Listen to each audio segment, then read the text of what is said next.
Que le grand maître Branham nous bénisse tous. Maintenant, nous allons nous tenir debout pour la lecture d'une portion de la parole. Nous allons lire dans le livre d'Agé. Je crois que nous allons lire juste un verset seul. Agé au chapitre 1er. Non, Habakkuk au chapitre 1er. Nous lisons juste le verset 5e.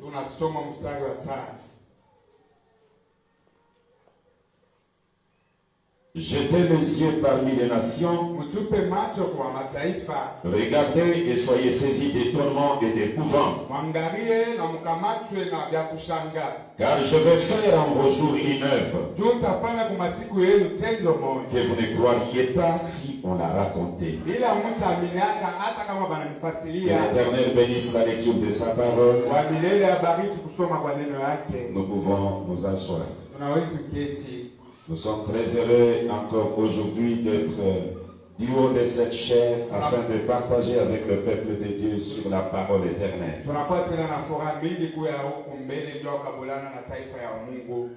Et notre joie encore, c'est la réussite de notre noble mission.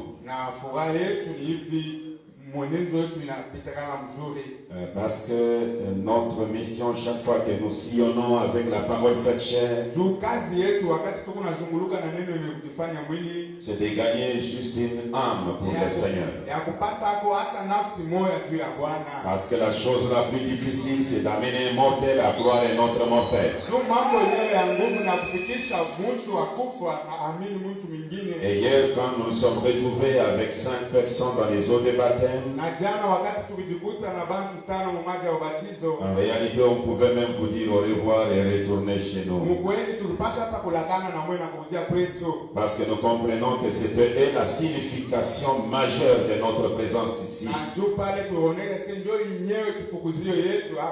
Gagner les âmes, c'est la chose la plus principale pour un ministère. Et quand je vois encore d'autres figures que je n'avais pas vues hier, serviteurs de Dieu, que les Très-Hauts vous bénissent. Ah, tu as déjà combien d'enfants toi? 5. Alors la vieillesse a raison de nous envahir. Ce sont mes enfants de l'école de dimanche. J'ai loué l'Éternel comme vous gardez la foi. Ton bon dos. Je suis vraiment dans la joie. Vous gardez encore la foi. Et encore vous demeurez toujours jeune. Que les Très-Hauts vous bénissent. Que Dieu vous bénisse vous tous. Que le papa de Billy Paul vous bénisse. Que le papa de Joseph vous bénisse. Je crois que tous nous sommes dans la joie. Ce matin, j'étais en train de revoir ce que j'avais parlé hier. Je pensais évoluer. Et alors une question m'est venue à l'esprit et je pensais la partager avec vous. Hier, nous avons lu beaucoup d'écritures. Adé Sotman, Adé Emmanuel, que Dieu vous bénisse. Que Dieu bénisse tous mes bien-aimés, mes précieuses et mes précieux. Et alors je me suis posé cette question. Nous avons lu beaucoup d'écritures qui parlent de cette photo. La photo de Houston, Texas. Lorsque on a voulu interpréter cette photo, nous avons trouvé dans les Saintes Écritures une écriture comme celle-ci. Je voudrais d'abord lire cette écriture. Écoutez ce que le grand Branham déclare. Je suis dans Jéhovah Jireh. Prêché le 10 août 1957. Je lis le paragraphe 19. Ils l'ont envoyé, elle est allée tester et elle a été testée par Georges Gilassi, le responsable du FBI pour les empreintes digitales et les documents. Un de mes critiqueurs. Le lendemain, lorsqu'il environ 4 jours après, nous nous rendîmes à l'immeuble Shell, où on avait fait venir depuis la Californie. On l'avait fait venir depuis la Californie. On l'avait appelé depuis la Californie pour examiner la photo. Il a dit qu'il s'appelle M. Branham. J'ai dit moi. Il a dit levez-vous. Il a dit approchez. Il a dit je vous ai critiqué. Il a dit j'ai entendu les gens parler de cette lumière. Et ainsi de suite. Et a-t-il dit je disais que c'était de la psychologie. Mais il a tendu la main, il dit Monsieur Branham, l'œil mécanique de cet appareil photo ne prend pas de la psychologie. La lumière a frappé l'objectif. Et il a dit, du mien de ma connaissance, c'est la première fois qu'un être surnaturel est scientifiquement photographié. Dans toute l'histoire du monde, il a dit, un jour, ça va être dans des bazars. Mais a-t-il dit, non pas de votre vivant. Car le testament n'est pas valable tant que le testateur n'est pas mort. Et Branham ajoute, nous savons cela. Et il ajoute encore, cela donc, c'est là le témoignage. Et nous en sommes reconnaissants. Parce que Dieu est toujours le même. Il ne faillit jamais. Il est toujours le même Jéhovah Dieu. Alors la question que nous allons traiter aujourd'hui est simple.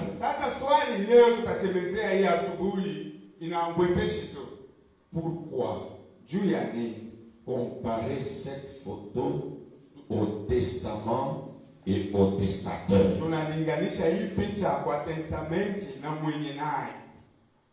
Dans cette photo, le testament c'est quoi? Et le testateur c'est qui?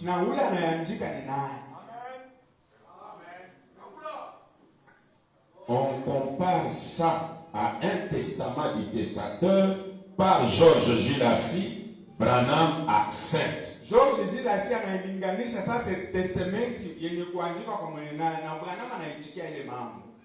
Le testament ici c'est quoi? Testamenti hapa ni nini?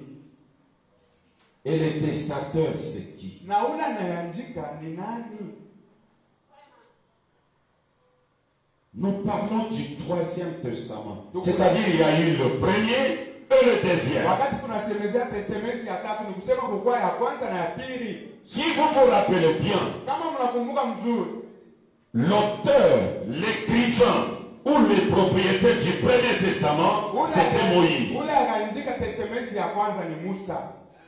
Pour l'écrire, Pour l'écrire, il a rencontré cette lumière. Si cette lumière, c'est ça le testament, on ne peut pas l'appeler troisième ou deuxième. Parce que c'est la même lumière que Moïse a fait pour écrire le premier testament.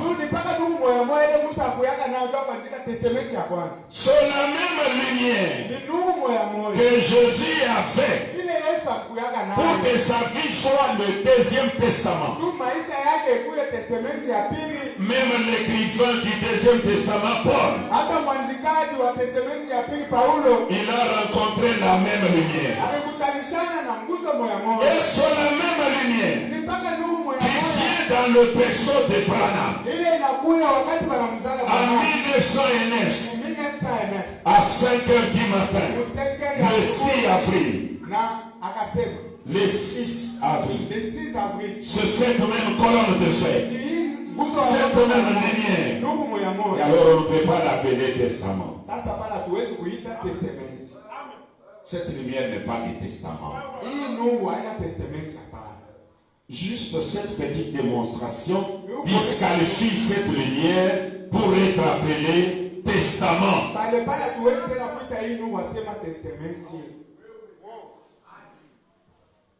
Cette lumière, un jour Dieu fait traiter une alliance avec Noé. Écoutez ce qu'il lui dit. Je suis dans Genèse. Genèse chapitre 9. Commençons depuis le verset 8 en descendant. Dieu parla encore à Noé et à ses fils avec lui en disant: voici, j'établis mon alliance avec vous et avec votre postérité après vous. Pourquoi j'ai lu cette écriture? Avant de terminer, écoutez ce que le grand maître Branham dit. Je suis dans le message que j'ai intitulé Les signes. Prêché le 1er septembre 1963. J'ai lu le paragraphe 326. Nouveau Testament. Testament veut dire alliance. C'est bien cela, n'est-ce pas, Dr. Vai? Testament veut dire alliance. Le Nouveau Testament veut dire la nouvelle alliance. Est-ce que vous avez bien compris? Maintenant, Dieu traite avec Noé et lui dit: j'établis mon alliance avec vous et avec votre postérité. Et l'alliance était de ne plus encore détruire la terre au moyen des eaux. Verset 11, Dieu dit ceci: j'établis mon alliance avec vous. Aucune chair ne sera plus exterminée par les eaux du déluge.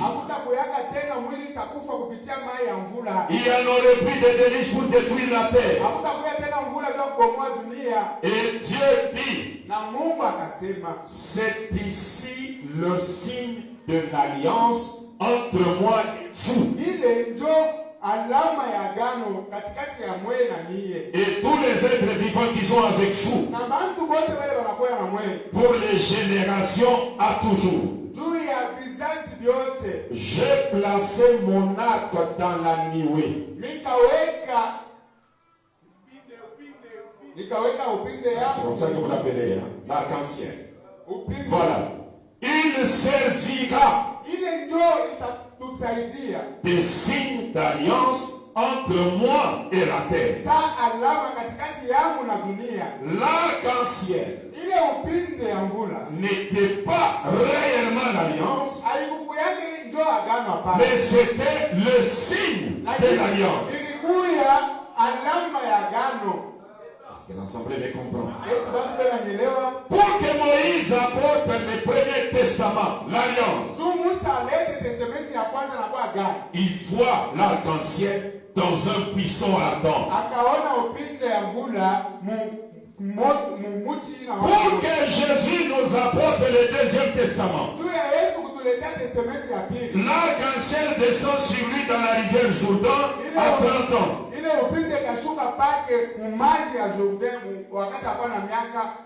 Quand vous voyez cette lumière, c'est que vous pouvez retrouver le testament ou l'alliance quelque part. C'est le signe de l'alliance. Est-ce que vous avez bien compris? Et pourquoi cette lumière? Parce que le testament, c'est l'ensemble des paroles de volonté du chef.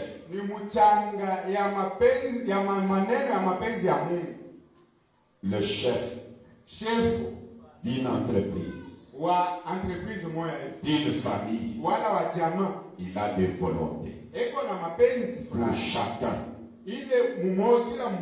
Et il prend ses volontés, il les écrit et il les cache. Il les cache pour que lorsque lui va disparaître,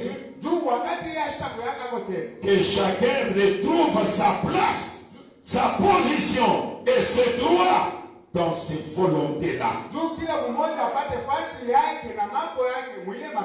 Est-ce que vous suivez très bien? Donc il marche.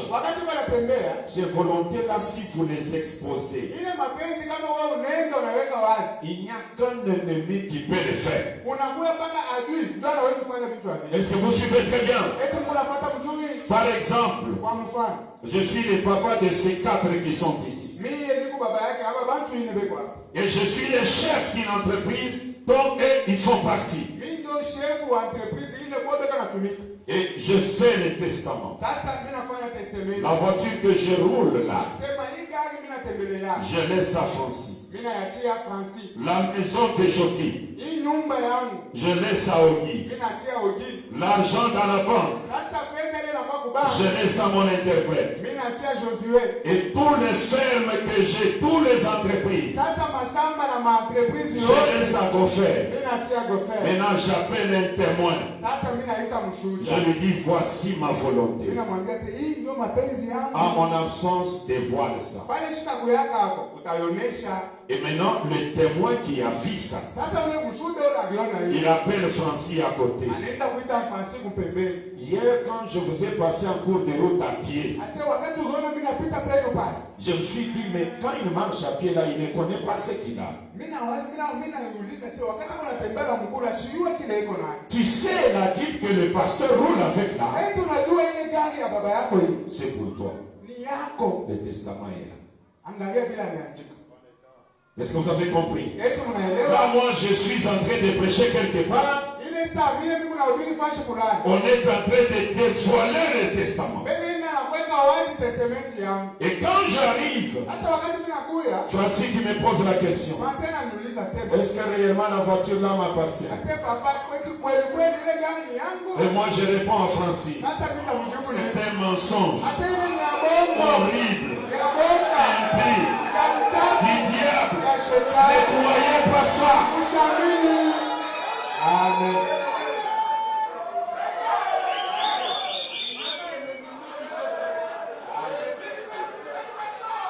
C'est pourquoi Branham dit, je vais prendre dans les serpents écrasés. Je vais lire quelque chose là-bas. Apocalypse chapitre 5, je crois c'est première partie. Apocalypse chapitre 5, première partie. Je lis juste le verset 20, le paragraphe 20. Écoutez Branham. Avant de commencer à dire c'est un mensonge, c'est horrible, il commence comme ça. Souvent je me demande ce que ce sera quand j'arriverai au bout du chemin. En fait, on ne sait pas à quand. Lakini hatujui ni saka. Personne d'entre nous ne le sait. Hakuna mtu hata mmoja anajua. Je pensais donc revoir le chemin parcouru Ningependa kuona hapo njia yenyewe mshakutembelele tout au long de ma vie. kadiri ya maisha yao. Et considérez là les différentes collines. Sasa mwangalie ko Je pensais revoir et en train de considérer les différentes collines, nikaanza kuangalia maisha yangu na kuona ko milima ya Pachara, les endroits couverts de ronces, mafashi yenye kufinika na miba, les rochers, les rocs, mamwamba, les endroits difficiles, mafashi ya nguvu, les endroits praticables. mafashi yenye ya bwepeshi. Et ce que j'ai fait dans des circonstances de ce genre-là, Na vile nilifanya mambo ya vile, tout cela vile vyote sera manifeste un de ces jours à l'heure de mon départ. nitawekea wazi mmoja wa masiku wakati nitaenda. Tout cela, Vile vyote dans notre tradition, il est dit, sera dévoilé un de ces jours à l'heure de mon départ. tafsiri mwingine wanasema vitawekea wazi mmoja wa masiku wakati Paragraphe 21. mstari 21. Et cela me conduit à dire quelque chose que je préférerais taire plutôt que dire. Ile inanisukuma kusema kitu kile sikupendi kusema. Comme ma vie sera dévoilée, Vile maisha yangu itawekea wazi, ça me conduit à dire quelque chose siku inanisukuma kusema kitu que je ne voulais même pas dire. kile sikupendi hata kusema. Écoutez, Mushiki. cela me conduit à dire quelque chose que Nisukuma niseme kitu kimoja kile. Cela me brise complètement le cœur de le dire. Na ile inaniumiza moyo sana mkisema. Mais ce que je dis, Lakini kile niko na je suis forcé de le dire. niko mwenye kusikia kuisema. Il a dit, c'est un mensonge. Alisema ni la bongo. Regardez comment il souffre pour le dire. Mshikie vile kwa nahangaika ndio kuisema. Mais il a l'espoir. Lakini eko na tumaini. Je le dis avec le cœur brisé. Niko nasoma na niko. Mais à l'heure de mon départ, Lakini siku nitaenda. ma vie sera dévoilée. Maisha yangu itawekea wazi. Et Georges Gilles a si dit, Na George Gilles alisema. pas de votre vivant. Haitafanyika wakati kunaishi. Ça sera compris Ile bataelewa après ton départ. wakati utaenda. Parce que Juu le testament entre en vigueur après la mort du testateur. testamenti itaingia mkazi wakati ule aliandika shitaku yako. Le testament ici c'est quoi? Testamenti hapa ni nini? Écoutez Branham. Mushikie Branham. Je suis dans Joseph rencontra ses frères. Niko mahubiri Yusufu anakutana na bandugu yake. Écoutez les grands Branham. Mushikie Branham mkubwa. Joseph rencontra ses frères. Yusufu anakutana na bandugu yake. Le paragraphe 49. Mstari 40. Vous pouvez commencer depuis 48. Unaweza kuanzia 40. Prêcher le 30 décembre 1956. Yenye kuhubiri le 30 décembre 1956. Et je prends directement la partie essentielle. Mimi nabeba tu kipande yenyewe ya mafuta. Et Joseph, la perfection. Na Yusufu yenyewe ukamilifu. C'était le seul qui avait les couleurs. Yeye ndio kwa mmoja ule akana marangi. Nous voyons Jésus assis sur le trône avec les couleurs. Tunaona Yesu mwenye kukala pakiti ya Yesu na marangi. Environné d'un arc-en-ciel. Wenye kumuvaka na upinde. Dans Apocalypse 1. Mu Apokalipsi ya kwanza. C'était l'alliance de Dieu avec son peuple. Ilikuwa ni agano ya Mungu na taifa yake. Christ. Kristo. Le voici. Mumone yeye. Oh. Comme je fais que vous voyez cela. Muvile ndugu nafanya tu muyone.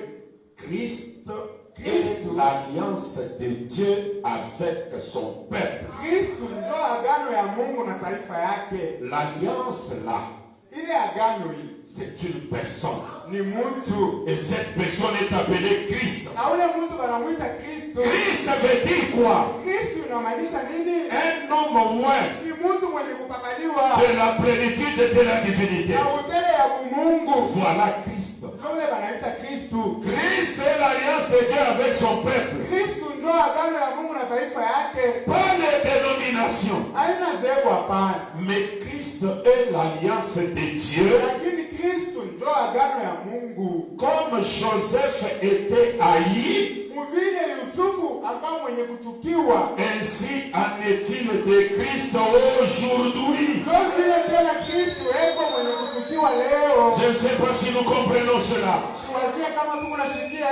Et maintenant, écoutez William Branham. Je prends les 24 anciens.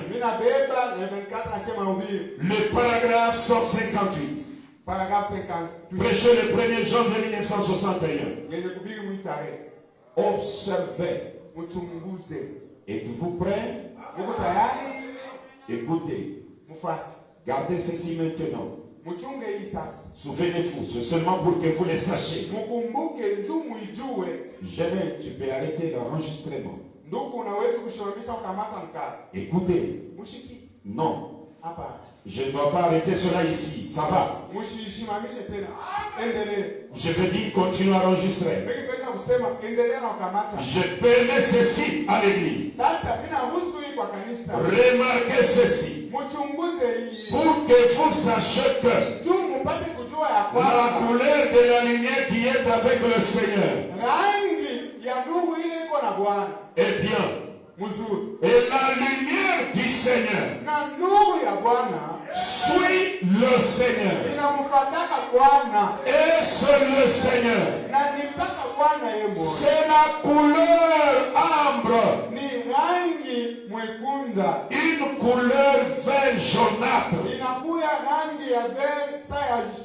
C'est la même couleur qu'à la lumière qui est avec nous aujourd'hui. Et dont les savants ont pris la photographie. Une couleur vert jaunâtre. De l'ambre. Et Branham l'appelle l'arc-en-ciel. Quand vous le voyez, vous l'avez bien traduit dans la langue que moi je connais. Donc quand vous voyez cet arc-en-ciel, vous comprenez que c'est lui qui tient le testament est là. Vous comprenez que c'est lui dont la vie peut être considérée comme la parole. Et là, écoutez, Israël en Égypte. Le papa de Billy Paul dit ceci. Le paragraphe 160. Prêché le 25 mars 1953. Et le voilà qui se tenait là. Quoi? Il avait l'aspect d'une pierre de jaspe de sa droite. Qu'était le jaspe? C'était la pierre de Riba. Qu'était la Sardouane? Benjamin. Le premier et le dernier. On devait les considérer comme le premier et le dernier. Et un arc-en-ciel entourait sa tête. Au-dessus de ces sept lampes, c'était un arc-en-ciel. Une alliance que Dieu avait faite à travers Abraham, à travers Isaac, à travers Christ, à travers l'Église, par le baptême du Saint-Esprit. La robe à cette couleur qui était sur Joseph, qui était sur Jésus, elle est sur l'Église aujourd'hui, la protégeant. Le corps était recouvert par la robe. Et l'Église, ce n'est pas fou. L'Église, ce n'est pas fou. C'est le Saint-Esprit qui vous couvre du sang. L'alliance de Dieu prédestinée avant la fondation du monde. L'église qui a l'arc-en-ciel. Ce n'est pas vous. Et Branham dit l'église, c'est un individu parmi d'autres individus. Et l'église, c'est le Saint-Esprit. Ce Saint-Esprit, c'est lui l'alliance de Dieu prédestinée avant la fondation du monde. C'est là où Branham dit, il met la différence entre ça et ça. Est-ce que nous pouvons dire, reconnaître votre jour et son message? Le paragraphe 135. Faites le parallèle avec aujourd'hui. Amen. Que Dieu soit loué. C'est plus que la vie pour moi. Je commence à me faire vieux. Et je vois cette ère où la vulgarité, l'immoralité envahissent le pays. Alors je regarde en arrière et je vois ce qui est arrivé. Mon cœur bondit de joie de savoir qu'au bout des moments, cette tente où j'habite sur la terre sera détruite, mais que j'en ai une qui m'attend là-bas. J'essaie d'arracher un peuple. J'essaie d'arracher un peuple, de le tailler pour les détacher de ces choses et tout, de les faire sortir de là, de les montrer par les Écritures que ce Dieu qui se tient là avec la confirmation de la colonne de feu. C'est Dieu qui se tient là avec la confirmation de la colonne de feu. Qui se tient là? Confirmé par quoi? Ça peut être ce micro. Ça peut être ce pupitre. C'est Dieu qui se tient là avec la confirmation de la colonne de feu. Qu'est-ce que la colonne de feu? C'est ce qui confirme Dieu. Pour Noé, c'était le signe du testament. Et quand Jésus a vu ça, il a compris que cet homme, c'est un testateur. Le testament devient un homme. Le testateur est un homme. Le testament et le testateur, c'est la même chose. C'est pourquoi Moïse était le testament. Dites-moi ça. Croyez-vous que Moïse était l'évangile? Moïse était l'évangile. Mais il n'était pas l'évangile éternel. Il fut remplacé par l'évangile Jésus. Jésus était aussi l'évangile. Mais ce n'était pas l'évangile éternel. Il est remplacé par l'évangile Branham. Et l'évangile Branham, c'est l'évangile de l'Apocalypse. Qu'est-ce que l'Apocalypse dit? Un ange vole au milieu du ciel avec un évangile éternel. Et dans l'évangile éternel, il dit quoi? Adorer les créateurs. Adorer les créateurs. Est-ce que vous suivez très bien l'église? Disons tous gloire à Branham. Disons encore gloire à Branham. Je suis dans Hébreux chapitre 4. Je vais lire quelques écritures pour confirmer ce que je viens de déclarer. Hébreux chapitre 4, 1er septembre 57. Paragraphe 55. Écoutez ce que la Bible dit que c'est là eux. Comment nous l'obtenons? Craignons donc, tandis que la promesse pour entrer dans son repos subsiste encore,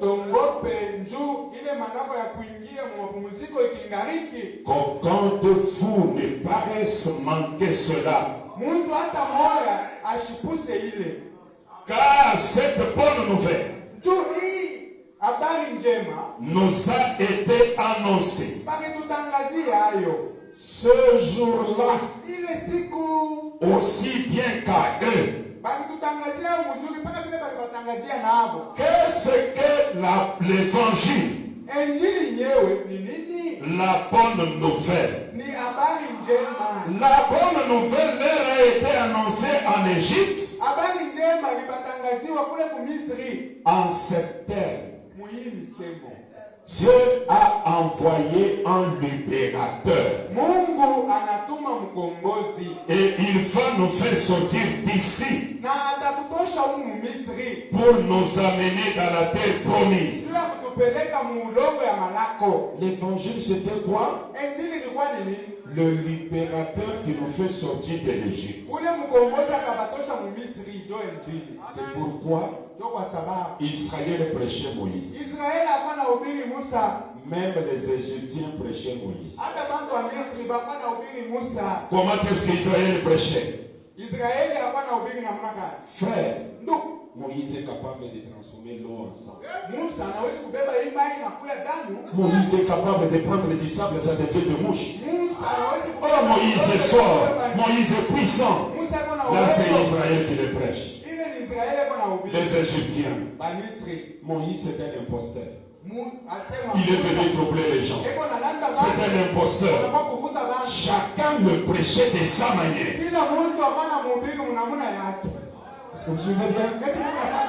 Et le papa de Billy Paul dit, j'ai lu d'abord dans Actes chapitre 15, le verset 21. Car depuis des générations, Moïse a dans chaque ville des gens qui les prêchent. Puisqu'on les lit tous les jours de sabbat dans les synagogues, les prédicateurs de Moïse, ils prêchaient Moïse, ils répétaient Moïse. Qui était Moïse au juste? Je lis juste une déclaration. Je suis dans Dieu dévoilé. Prêché le 14 juin 64. Le paragraphe 171. Je descends directement à la chose. Dieu s'est dévoilé dans son prophète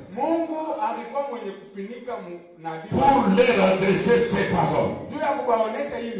Voilà ce qu'il avait fait.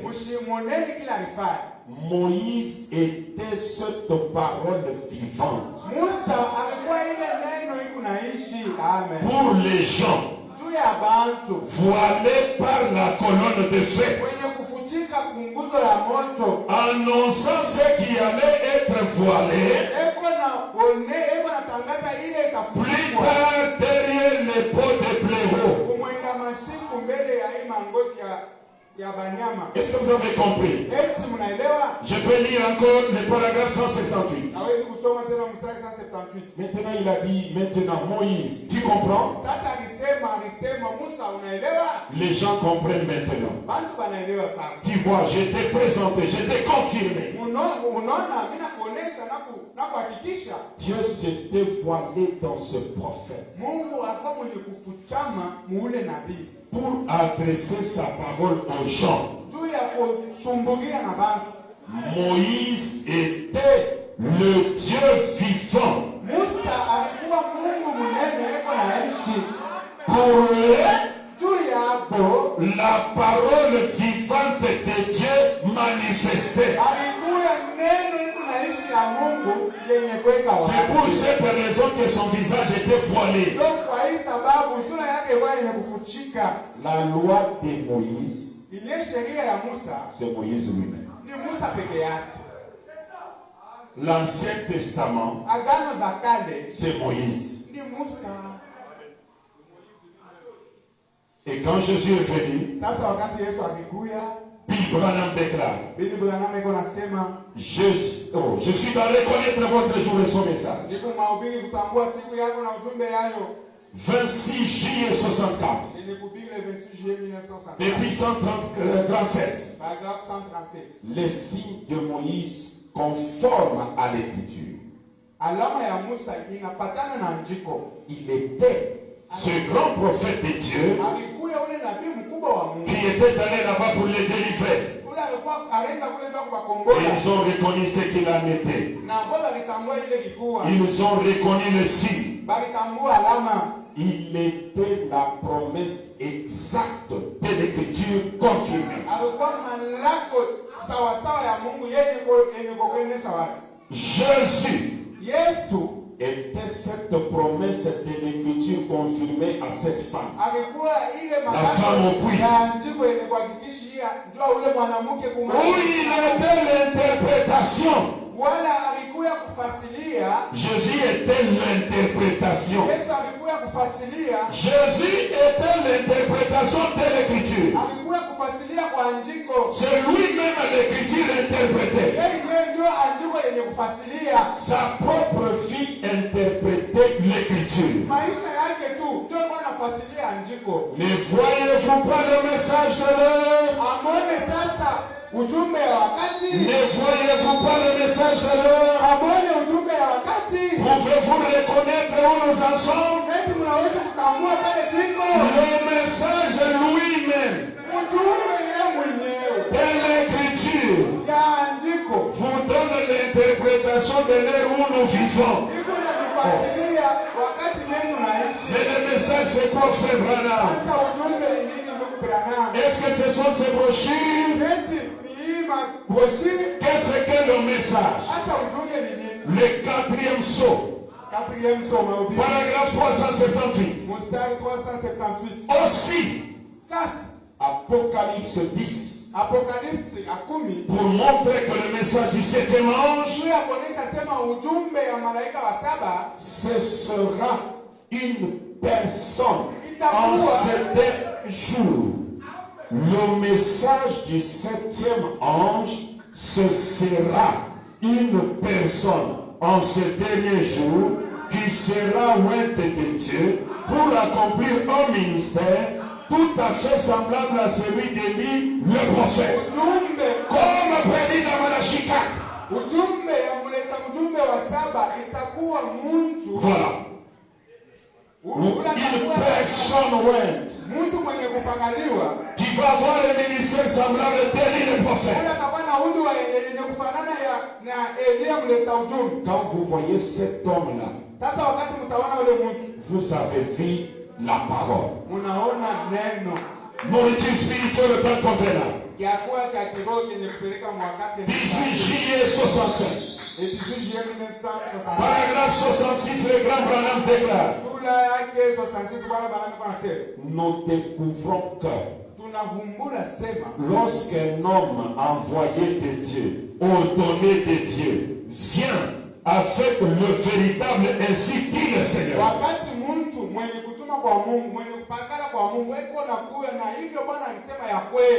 Le message et le messager sont une seule et même chose.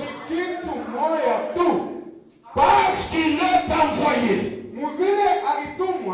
pour représenter l'ainsi dit le Seigneur. Comme lui-même ainsi dit le Seigneur. Parole après parole. Ainsi, lui et son message sont une seule et même chose. 68. 68. Ainsi, lorsqu'un homme vient avec ainsi dit le Seigneur, lui et son message sont un. Lorsqu'il va avec ainsi dit le Seigneur, lui et son message devinrent un. Juste comme Jésus quand il vint, il était la parole. Il était la parole.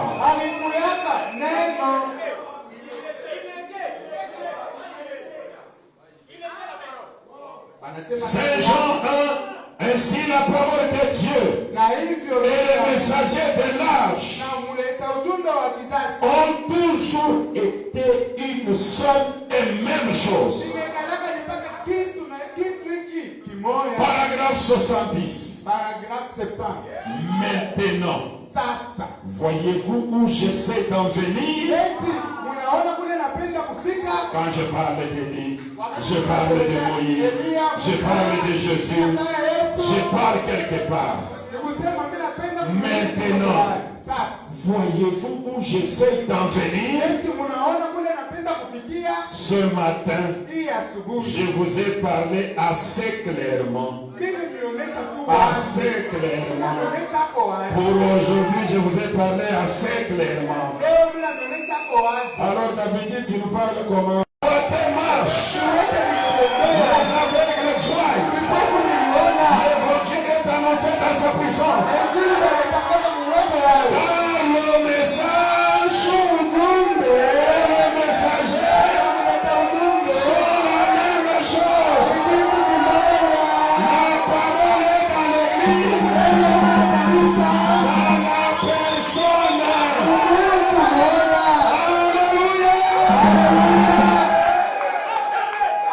C'est la vérité. C'est l'exacte vérité. Ceci fait en sorte que Branham est lui-même le testament. Écoutez d'abord ceci. L'union invisible de l'épouse de Christ. Prêché le 25 novembre 1965. Novembre 1965. Depuis le paragraphe 197. Paragraphe 197. Moïse fit la parole confirmée de son âge. Les croyez-vous? Cela ne marchera pas maintenant. Alléluia! Alléluia! Jésus était. Branham s'arrête. L'écrivain fait 3 points. Jean fit la parole confirmée. Les croyez-vous? Cela ne marchera pas du temps de Jésus. Certainement pas. Non, messieurs. La loi et les prophètes ont subsisté jusqu'à Jean. Depuis lors, le royaume des cieux, les apôtres, ceux qui exposèrent la Bible, facilitèrent pendant la réforme. Cette déclaration selon laquelle son église ne marche pas aujourd'hui. Celle de Wesley non plus. Celle des pentecôtistes non plus. Cela marchait de leur temps. Mais ceci était notre jour. C'est l'ouverture de cette sorte. Je sais que cela vous paraît étrange. Mais Dieu l'a confirmé si parfaitement. C'est là où je vais relire encore cette écriture. J'ai entendu et maintenant je vois. Le testament est une personne. confirmé par les signes du testament. La colonne de feu, c'est le signe qui prouve que le testament est ici. Paragraphe 182. Paragraphe 182. Vous avez entendu dans la Bible ce qu'il fit et comment cette femme-là toucha son vêtement. Il se retourna et lui dit ce qu'était son trouble. Sa foi l'a guéri. Maintenant, il a promis qu'il ferait de nouveau cette même chose. Juste avant que le monde soit brûlé et que le monde soit dans une condition sodomite. Le Nouveau Testament, le prophète, le Nouveau Testament, le prophète, le Dieu prophète, le prophète des prophètes, le Dieu de tous les prophètes, la plénitude de la divinité corporellement, Dieu manifesté dans la chair, le créateur de la jeunesse. Alléluia. C'est sa parole. Il a dit que cela arriverait. Nous voyons la condition sodomite. Nous voyons le monde dans cette condition. Et maintenant, nous le voyons. Nous le voyons. Mes oreilles avaient entendu parler de toi. Maintenant, mes yeux t'ont vu. Amen. Je le vois de mes propres yeux. Amen. Maintenant, écoutez. Cette même photo qui est considérée comme le testament, c'est-à-dire Branham dans la photo, il est le testament qui doit être entré en vigueur après son départ.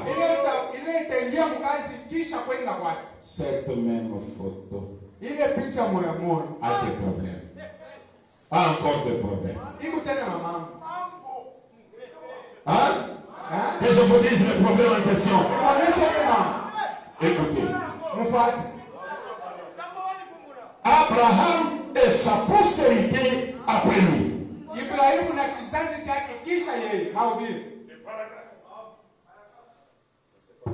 Ok. Le paragraphe 68. Le jeudi 23 avril 1961. Pouvez-vous voir où en est Lot? Pouvez-vous voir où en est le message? Pouvez-vous voir le message qui a été adressé à l'église Élie? La puissance de Dieu revenant parmi les gens. Dieu demeurant dans la chair humaine, dans sa propre église, accomplissant son même signe, et il taxe cela de lecture de pensée, de télépathie mentale, du fait de dire la bonne aventure.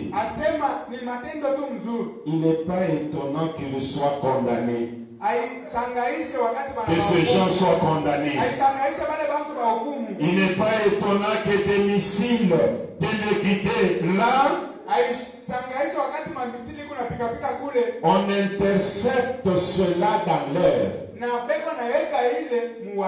Ils interceptent des missiles, des lumières, des étoiles dans l'air. Ils ne savent rien. Je vous donnerai mon explication là-dessus. Ce sont des anges qui sont descendus comme ils étaient descendus là à Sodome. Vous savez, je pense que nous en avons la photo de l'un là derrière. Les anges qui étaient à Sodome, ils étaient 3. La photo de l'un est là.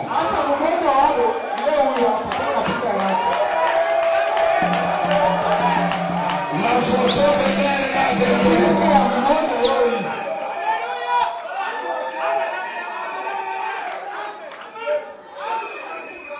Est-ce que vous le croyez, Église? Mais la photo de l'un qui était à Sodome est là. C'est qui?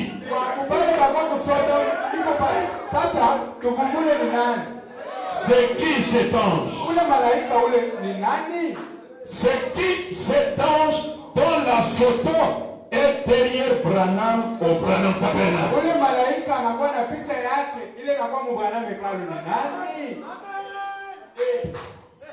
Je peux lire. Écoutez le grand Branham. Écoutez. Ça c'est une précision. Il dit ceci.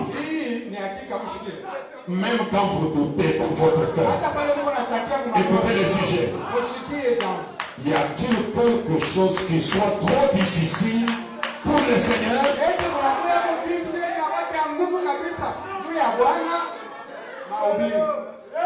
28 mars 1960. Le 28 mars 1960. Paragraphe 33. Oui, ça y est. Je vais tourner mon dos à cette assistance pour vous faire savoir que le même ange qui était là à Sodome, c'est lui qui donna ses signes en ayant son dos tourné. Et le même ange qui est ici ce soir. Il ne s'agit pas de votre frère. Il s'agit de votre Seigneur, le Saint-Esprit.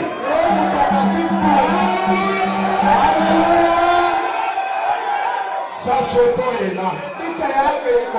Le testament éternel. Le troisième testament. Le Dieu de tous les prophètes.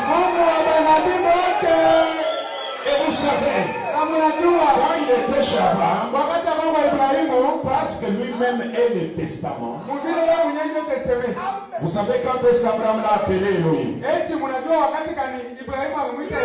Écoutez le grand Branham. Il n'a pas appelé Elohim quand il était assis là. Oh, écoutez ce que le papa de Billy Paul va dire. J'aime ces choses. Est-ce que vous les aimez aussi? Écoutez ce qu'il va déclarer. Je suis en conférence avec Dieu. Prêché le 2 mars 1960. Les paragraphes 71. Il dit ceci. Écoutez, vous avez remarqué, ils avaient Billy Graham et Nora le Robert et être dans le jour de Sodome. Les hommes comme eux sont descendus, ont prêché aux sodomites. Mais le lit, Abraham et son groupe était un groupe appelé à sortir. Pour un côté, quelle sorte d'ange resta derrière et le prêchant? Observez, l'homme assis là dit qu'il était un étranger d'un pays étranger, avec de la poussière sur son vêtement. Il avait juste mangé un morceau de veau bidulé, mangeant quelques gâteaux avec Abraham. Pourquoi? Peut-être avec une brosse pour chasser les mouches pendant qu'il le faisait. Assis là, mangeant. Et après qu'il ait quitté,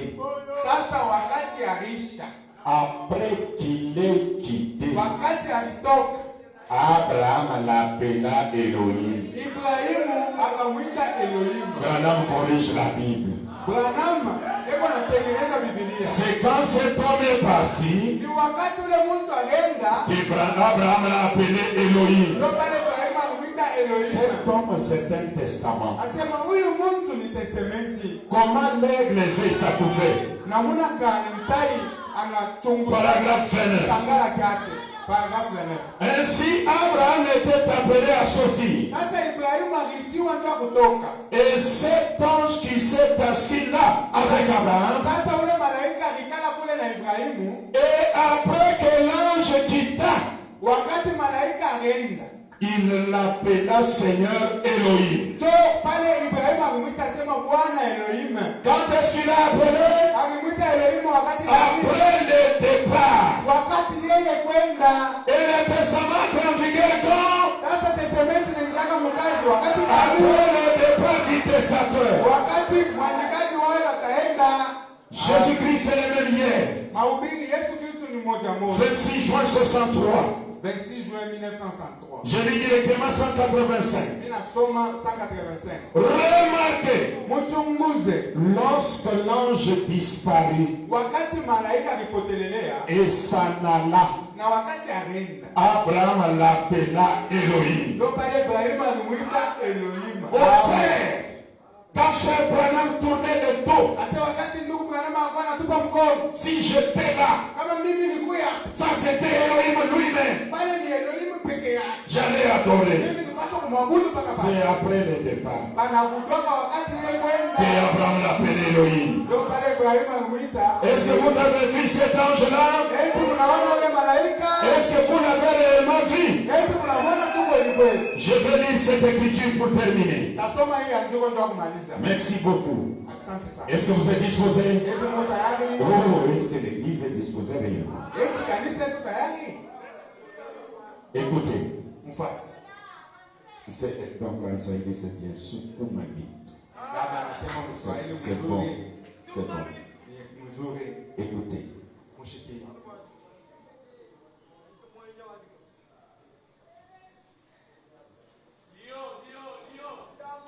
J'allais lire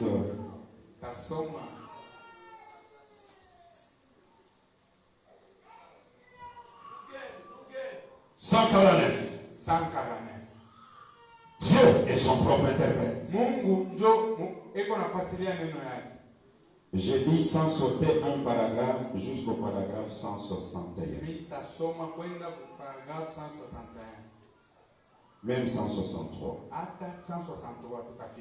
Écoutez. Est-ce que vous êtes disposé qu'on lise? Vous avez une lésion qui passe dans les yeux. Donc vous avez les grâces, soit je ne sais pas où. Vous avez eu un accident de voiture. Cela vous a désarticulé quelques vertèbres au niveau du cou. Vous avez aussi un rein abîmé. Il parle à une personne. Dans l'ensemble. Vous avez aussi un rein abîmé. C'est vrai, n'est-ce pas?